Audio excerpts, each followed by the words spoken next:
Good evening, everyone. This is Conversations with Eileen, episode number 14. I look a little different tonight because I'm having some computer issues. So we had to go to Plan B and utilize my daughter's computer, and her camera is down. So you're going to see me looking kind of up to the heavens. So tonight we have a very, very special guest. I'm very honored to have with us tonight in honor of Fire Prevention Week.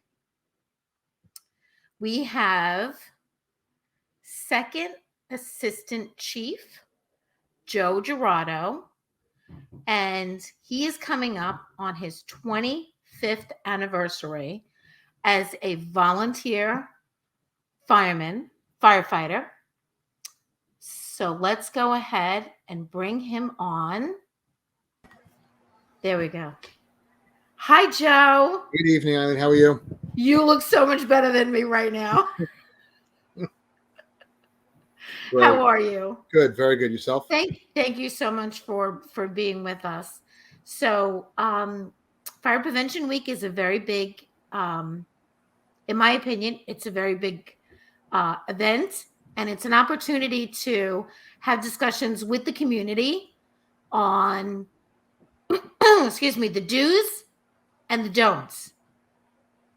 Absolutely. So you are First Assistant Chief. Correct. With the Franklin Square Munson Fire Department. That is correct. And you also do double duty because you're a volunteer. You actually have a full-time job. Correct. And a part-time job. And a part-time. Oh, boy. You're a busy man. And you, if I can mention, you are a correction officer. Correct. So, first of all, I want to thank you for your service on all fronts. And I want to always tell you to stay safe because someone in your family is a very good friend of mine. And we care very much about you guys and staying safe. So, thank you. Always stay safe and get home to your family is always my motto.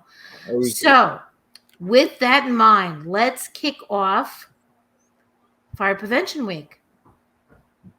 Okay. There's too many fires. And I think some of them can be averted if we don't become complacent.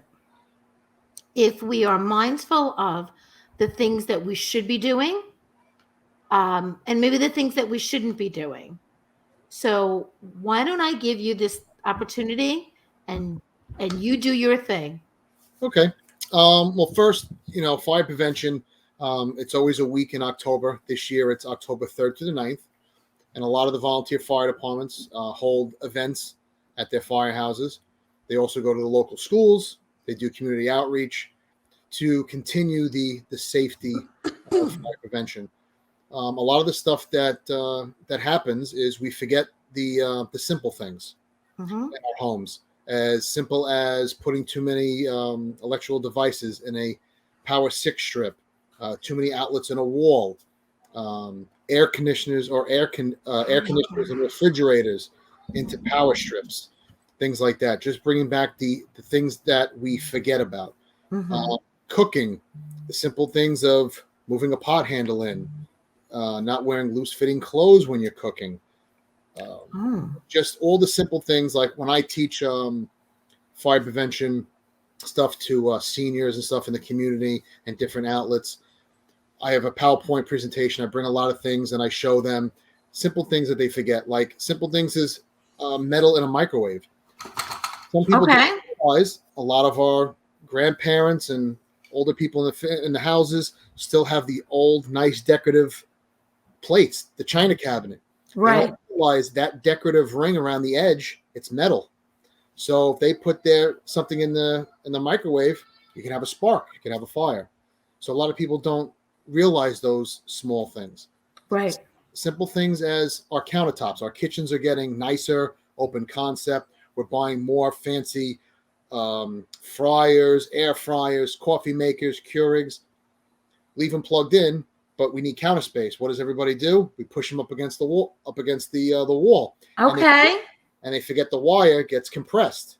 Okay. So, and then as it goes up, as the wire bends down, after a while, it can cause resistance. It could break. It could fray. It could heat up, because once people are done, they push it right back up, and they forget that could melt your wire. Same thing, not pulling it out too far enough to use it. Heat rises, starts heating below your cabinet and your countertop, below the cabinets. That heats up. Small little things like that a lot of people forget, and they notice, and you see a lot of heads nodding, going, "Oh, that's right, that's right." Right. It's these small, simple things. Right. And the biggest thing also we teach the kids is, not to be afraid, but to also acknowledge and understand when they see something and know what happens in a house. As simple as getting out of the house, using a phone for emergencies. A lot of people now with all smartphones, and even kids now learn, even with my kids, they really don't know how to dial a number. They touch a picture or touch a name to call. See, a lot of people forget the 911 number, things like that. They know emergency. Right. So it's trying to now teach the newer generation old school type stuff, how to dial a phone for emergencies, things like that. And now older generation, how to use smart technology to get help as well. So we got to learn on both aspects of it. Now, I know an important time-saving initiative is, although you said 911, your phone call for fire is best directed. Yes. Depending on certain communities, like where you're from East Meadow, they have their own dispatcher for their fire department, their own specific number. The majority of the communities, the volunteer communities in Nassau County, have one generalized number, which is 742-3300. That goes directly to the Nassau County Fire Communications Division. But if you do call 911, because most people can't remember that number in a panic. A lot of people know 911. If you call 911, they're going to transfer it to the fire service. Right. We try and tell people, in a pinch or an emergency, people dial 911. We get that. But when there's time, some people have it saved in their phones, fire, and they hit it automatically dials. We still give out the phone stickers during fire prevention to remind people, because we're seeing a lot now. A lot of people want to come out to our communities in Nassau County, coming from the city, and they don't realize that we're volunteers, and they don't understand. We find that a lot now when we respond to alarms. I know in my community, we show up, they don't realize that we're volunteers, and like, I just came from home. I just left my son's baseball game, and they don't understand it. So there's an education of explaining to them as well when it comes to, especially they don't understand how the taxes work, and the fire service will volunteer, and then some departments still do fund drive like we do to help offset, pay for training and things like that. So they get an envelope. They don't understand. Some people think it's a scam. We get phone calls. Really? Because they don't understand it, because they never see that in the city where they come from. So during fire prevention, we do a lot of community outreach to explain what we are, the volunteer fire service. And now, because of dwindling numbers of volunteers, because of people working 2 and 3 jobs, people moving away to easier places to live, we are now adding recruitment into fire prevention. So we do things to try to bring people in to say, look, you can be part of your community. You're helping the community. You're teaching the community. So that's how we try to encompass everything. It's not just fire prevention. It's recruitment and fire prevention, trying to bring more community together. Right. And you know what? You hit on a topic that I think is really important, because you just said, if your beeper goes off, if the bell goes off, you have to go. Yeah. Especially being, one of the chiefs. Am I wrong? There has to be a chief on the site. There should be a chief. We always try to make sure that there's always a chief available. But we also have our captains and our lieutenants that are on the vehicles that are coming to the scene. But I strive to try to be as many things as possible. I think most people that sign up and do this and want to take on the position of the extra work and no pay, we're doing it for a reason, because we want to do it. It's not because We're just doing it because there's nobody. We actually want to do it and do Right. the job possible. So we want to give 110%. So you're always going to get someone that wants to do it. That's really commendable, because I do have to acknowledge, not only do you do this as a volunteer, I always say it's something, excuse me, I couldn't do. I mean, if it was one of my children, could I run into a house? Maybe I could do that.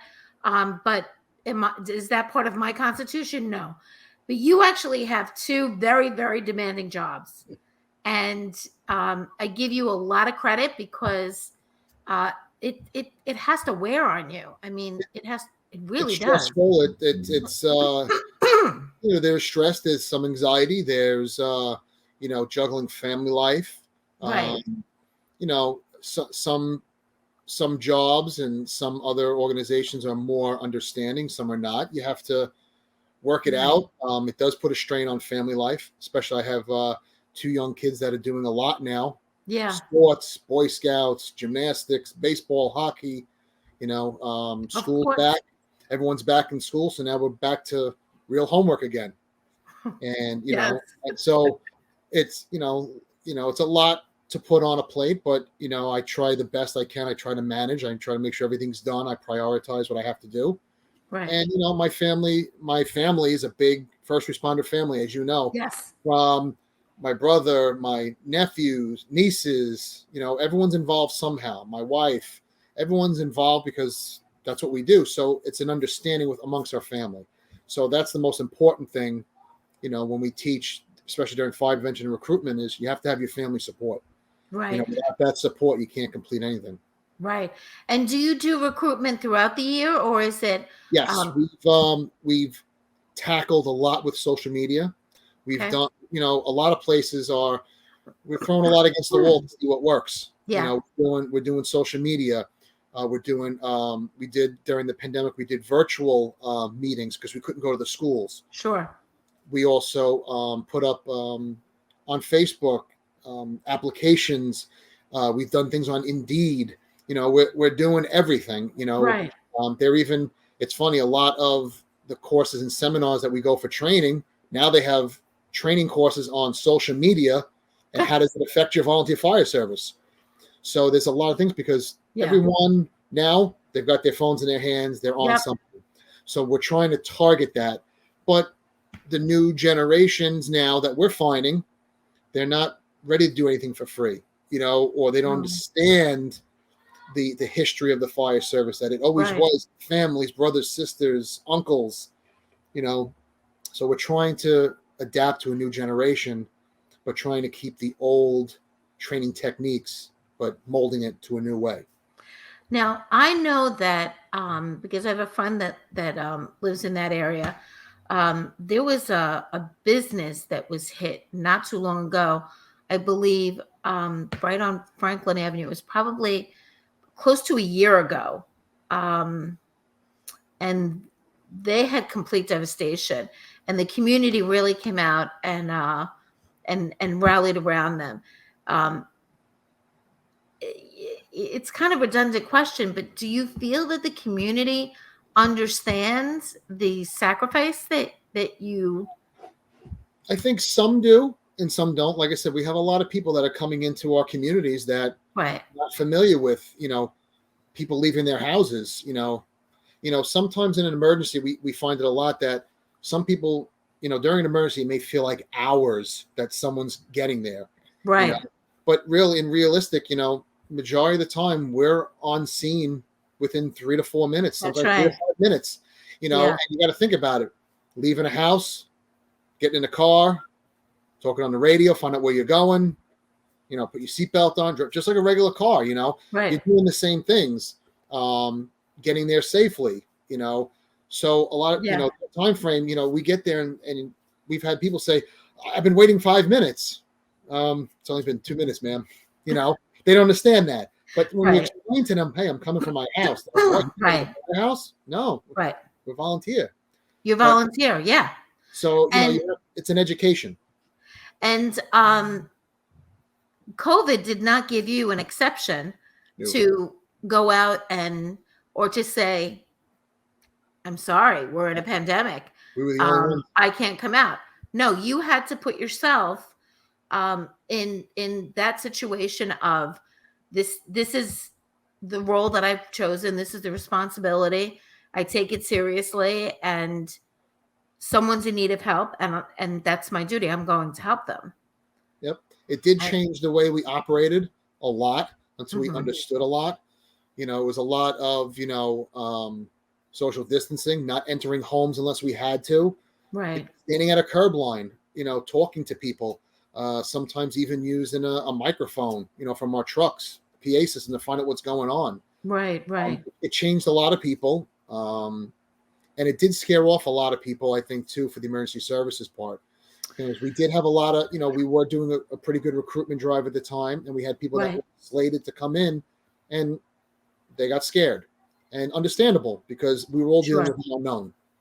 And it put a lot of strain on our families. Sure. We couldn't do the same stuff. We couldn't do fire prevention. We couldn't even see each other. We were seeing each other for a year like we are right now. Right. Right. It was complete isolation, and we saw it with our children, everybody, how it affected everybody. Yeah. And I think that's the reason why I felt, well, I have a lot of personal reasons why I feel that this is important. And I've talked about this before. A very good friend had a devastation with her home. She was out with her family, came home, and her house was on fire. And I was the first person she called. And she was displaced for a year. And I actually texted her today, and I said, I bring you up often because you're a good friend, and we've been friends for years. And I will never forget that moment of seeing her and the kids and her dog okay, and just grabbing onto her and hugging her. And I don't want to say that we are complacent. I want to say that we need gentle reminders. It's the perfect opportunity to do this, because I know a lot of the firehouses are not doing open houses yet. So what's the next best thing? Do we let another year go by? No, we don't. We're going to use whatever platform that is available to us and make sure that people are aware of the do's and don'ts. And I'll tell you, very interesting, you told me something I have never known, and that's about having my coffee maker and my Nespresso pushed back to the top. Now I'm sure you're gonna go look at it after this. 100%, Joe. Yep. I'm pulling that bad boy out, and I'm gonna unplug the Nespresso because nobody's using it. But it's things like that I didn't even know, and I felt that I was pretty educated throughout the years of knowing that the fire would take the path of least resistance, right? Mm-hmm. See, I knew that. Yeah. And I, there were things that I know, but I never knew that. Yeah. And like I said, it's the simple things, because, that's how we find these things, is when we go to these emergencies, when you say, oh, they had an electrical fire, you look at it and you see the wires bent and crimped, and you can see the imprint from them pushing, the coffee maker back, or the air fryer back underneath the countertop. Right. And that's how we learn. We learn from our mistakes, basically, but we use it to educate, to make people better.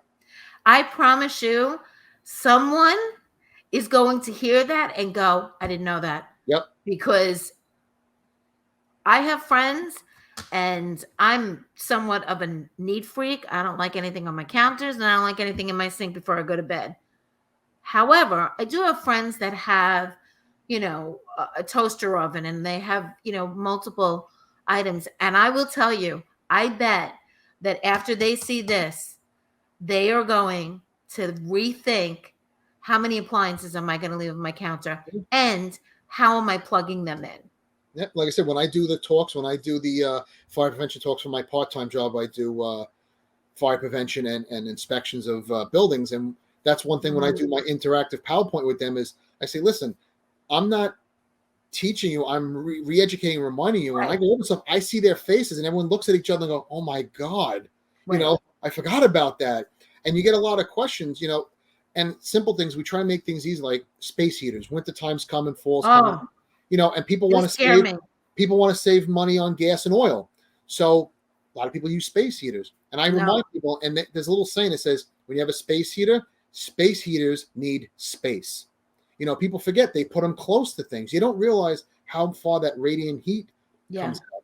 And I show a little video about it, how not to plug it in a 6-strip, plug it into a multi-port. They don't understand that. Even if you plug it into a regular outlet, after a while, if it's running, if you don't have the thermostat on and off, you feel Right. that wire in that plug, it's warm. It Yeah. pulls a lot of energy. And a lot of people don't realize that. When I tell them, go home and plug it in, I've gotten emails or phone calls, and they go, oh my God, you're so right. I'm never doing that again. Or, Mhm. you were right. I never thought about that. So it's just, And that's why we have the expert here who it's tomorrow, 25 years for you. October 1st, I'm starting my 25th year. Holy cow. Not Joe, counting being a junior before that. I've been around it forever. That is dedication. That really is.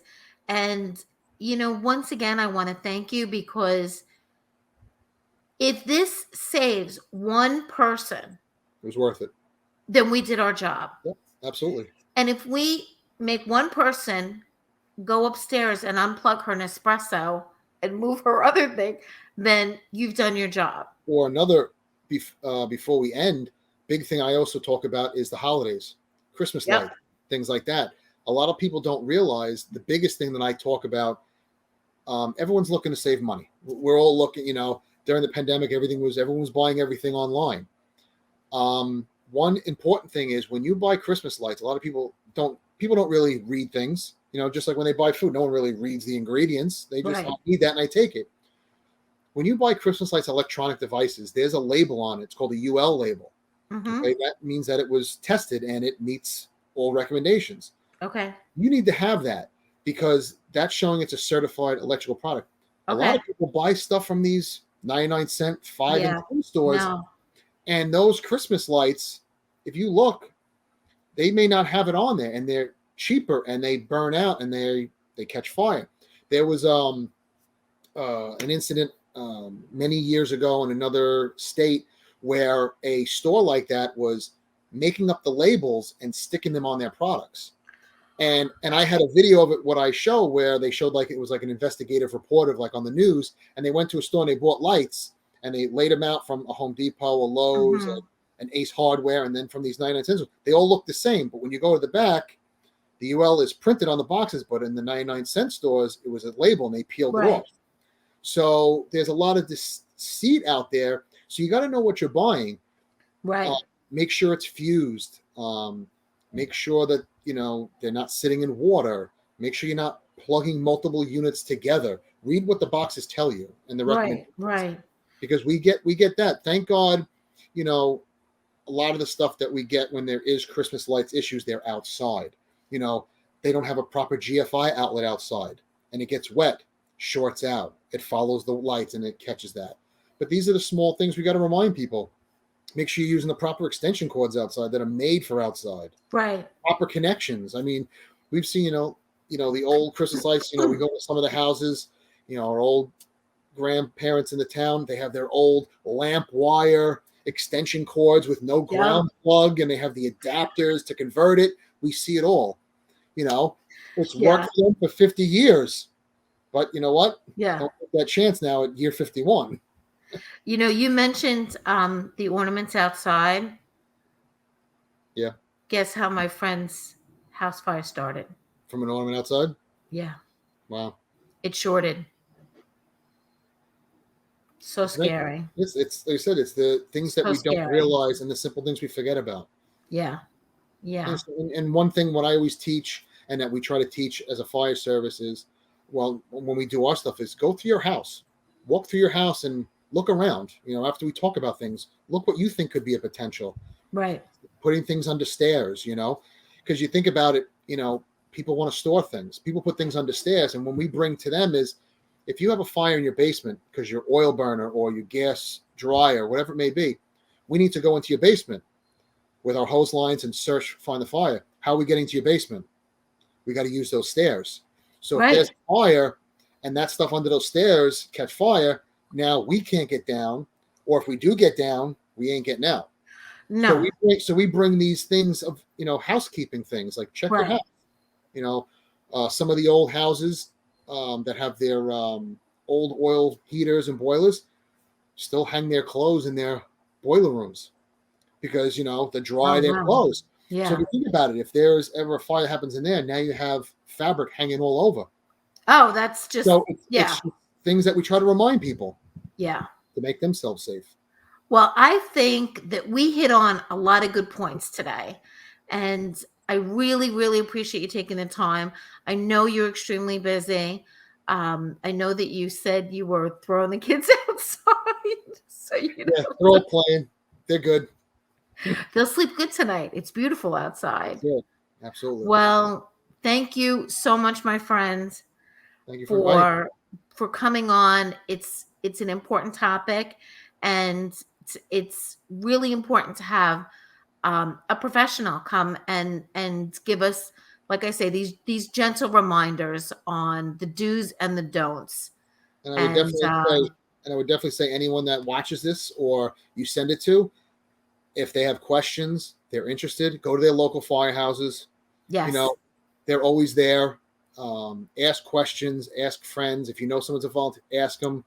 We're all looking for help, Right. to volunteer. We're all looking. There's a job for everybody in the volunteer fire service, which we have to adapt. We have to change. Members Right. are getting older. Some of our communities are getting older. Yeah. So there's a place for everyone that they can do something to help their community. Right. And a lot of fire departments are learning that now. We're learning that we have to adapt. We have to change roles. We have to change requirements, because it wasn't like it was. So, we have some members that, can't do things because of medical concerns, but they can Right. teach. They can teach community people. There you go. So, go to your local fire departments and see what they offer you and see what you can offer them and see if something can work out, because that's the only way we're going to survive. Is And you know what? You go, you have a conversation with someone, you get a little more information, and then you take the next step. Yeah. That's it. You'll never know unless you ask. That's right. That's right. Well, thank you so much, my friends. I greatly appreciate it. Please stay safe. Thank you. I will. Okay. My love to the family. Absolutely. And if I don't see you, happy holidays for everything. Okay. All righty. But we'll be in touch soon. Okay. Have a great night. Thank you. Thank you. You too.